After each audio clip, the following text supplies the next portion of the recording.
Eno y'essuula 10 ey'akatabo kaffe omutwe gwayo gugamba nti ekiro eky'entiisa. Twaseeyeeya ddala ennaku nga 6 mulambirira mu bwengula era nga tulya bikalu bitaka.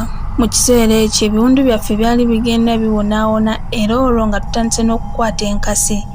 Newankubadde ebiseera ebimu empewo ey'amaanyi yajjanga n'etutwala akasiribaggo, naye mu kutwalira awamu obudde ebiseera ebyasinganga obungi nga buba bulungi nnyo era nga buteefu ddala okuggyako obutiti ekiro obwajulanga okututta.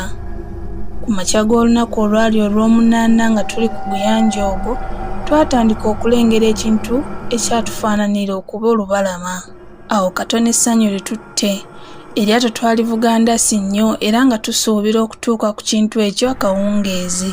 Mu kiseera kino emmere yaffe yali etandise okukeewa, naye olw'okubanga twalina essanyu lingi nnyo, twasuubira okuwona oguyanja guno ogw'emagombe n'okulya ekyemisana kwolwo tetwakujjukira.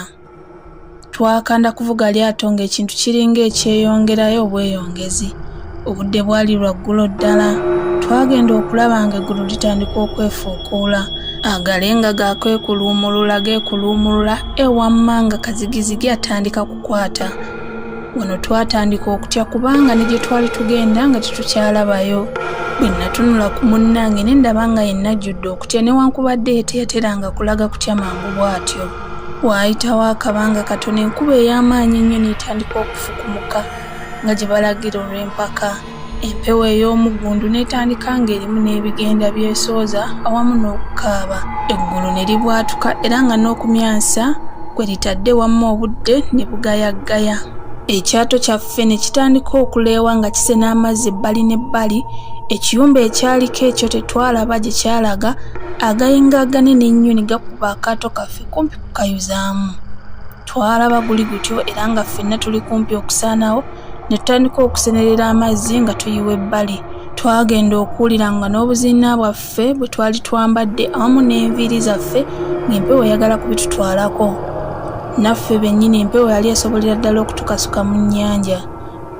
Twalaba obudde bukulaakulanye butyo era nga n'essuubi ery'okuddayo kuba bulamu lituweddemu wabula nga tulinda kufa ne tufuna emiguwa egyali mu lyato omwo egyalangibwa mu nkusakusa z'emituba ne twesibira ku gawagi aganene agaali gawaniridde ekiyumba. Olwo buli omu n'atandika okusaba Katonda we oba kisoboka amuwonye amatigga ago ge twalimu. Sikulimba munnange eryato lyaffe ebiseera ebimu nga liringa eririko ebiwawaatiro anti nga liddukirako ne mu bbanga. Nga tuli mu kubonaabona okufaanana kutyo, twagenda okulaba ng'obudde butandika okutangaalatangaalamu naye ng'omuyaga nga tegusalako. Obudde nga buli kumpi okukya, empewo n'eryoka yeetikka eryato lyaffe lyonna n'egenda erikuba ku lwazi. Lyonna ne lisesebbuka ffe okugenda okwejjuukiriza nga tuli ku lwazi. Gano nze nalinga aloota. Mu kiseera kino Nakka nali sikyajjukira nti tuli naye, kyokka bwe namujjukira ne ntandika okumumagaamaga naye nga sikyamulabako.